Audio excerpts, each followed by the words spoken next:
Hello' everyone, আপোনালোক সকলোকে মোৰ অন্য এটি ভিডিঅ'লৈ স্বাগতম জনাইছোঁ। আজি মই কুন্দুলিৰ এটা অলপ বেলেগ ধৰণৰ ৰেচিপি এটা লৈ আহিছোঁ। তাৰ কাৰণে মই অলপমান কেঁচা বাদাম লৈ লৈছোঁ। কেঁচা বাদাম এনেদৰে কেৰাহীত মচমচীয়া হোৱালৈকে ভাজি লৈছোঁ আৰু এইখিনি ভাজাৰ পাছত গুড়ি কৰি ল'ব লাগিব। আৰু এতিয়া আনফালে মই কেৰাহীত তেল লৈ এটা পিঁয়াজ দি দিছোঁ। পিঁয়াজটো আপোনালোকে যদি কেঁচা জলকীয়া খায় তেন্তে কেঁচা জলকীয়া এটাও দি দিব পাৰে। আৰু এতিয়া ইয়াতে মই অলপমান নৰসিংহৰ পাত দি দিছোঁ, শুকান নৰসিংহৰ পাত। আপোনালোকৰ লগত যদি কেঁচা নৰসিংহৰ পাত আছে তেন্তেতো খুব ভালেই কথা। মোৰ লগত এভেইলেবল নাছিলে, সেইকাৰণে মই শুকান নৰসিংহৰ পাতকে দিলোঁ। ইয়াত এতিয়া হালধি দিছোঁ আৰু যোনটো কুন্দুলিখিনি কাটি লৈছিলোঁ সেই কুন্দুলিখিনি দি দিছোঁ। আপোনালোকে কুন্দুলিখিনি দীঘলীয়া আকাৰতে কাটিব লাগিব বুলি কথা নাই, যিকোনো শ্বেপত কাটি ল'ব পাৰে নিজৰ পচন্দ অনুযায়ী। এতিয়া কুন্দুলিখিনি নিমখ দি দিছোঁ সোৱাদ অনুযায়ী, আৰু এতিয়া এইখিনি ভালদৰে ভাজিব লাগিব একদম সিজি যোৱালৈকে।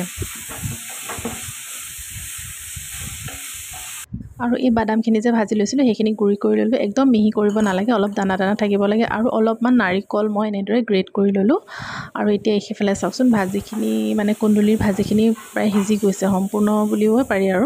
আৰু এতিয়া যোনখিনি নাৰিকল আৰু বাদামখিনি মই ভাজি গুড়ি কৰি লৈছিলোঁ সেইখিনি এতিয়া ইয়াত লগতে এনেদৰে দি দিব লাগিব। প্ৰথমতে মই নাৰিকলখিনি দিলোঁ, আপোনালোকে বাদামখিনিও দিব পাৰে, তেনেকুৱা কোনো কথা নাই যে নাৰিকলখিনি প্ৰথমতে দিব লাগিব। এতিয়া এইখিনি ভালদৰে প্ৰায় 1 মিনিটমান ভাজিলেই হ'ল। যিহেতু কুন্দুলিখিনি সিজাই আছে সেইকাৰণে নাৰিকল আৰু বাদামখিনি দিয়াৰ পিছত 1 মিনিটমান ভাজিলেই হ'ল। আৰু মোৰ অলপমান কেৰাহীত লাগি ধৰাৰ নিচিনা হৈছে, সেইকাৰণে মই অলপমান পানী দি দিছোঁ। আপোনালোকৰ যদি লাগি নধৰে তেন্তে পানী নিদিলেও হ'ব, আৰু যদি লাগি ধৰিছে তেন্তে অকণমান নামমাত্ৰ পানী দি দিব পাৰে। আৰু এতিয়া এইখিনি প্ৰায় 1 মিনিট ভাজাৰ পাছত মোৰ কুন্দুলি ভাজি ৰেডি হৈ গ'ল। আপোনালোকে ৰুটি ভাত যিকোনো লগতে খাব পাৰে, খাবলৈ বহুত সোৱাদ হয়। আপোনালোকে ঘৰত বনাব আৰু খাব। আৰু মোৰ ভিডিঅ'টো চাই যদি আপোনালোকৰ ভাল লাগিলে তেন্তে please like, share and subscribe কৰি দিব। ধন্যবাদ।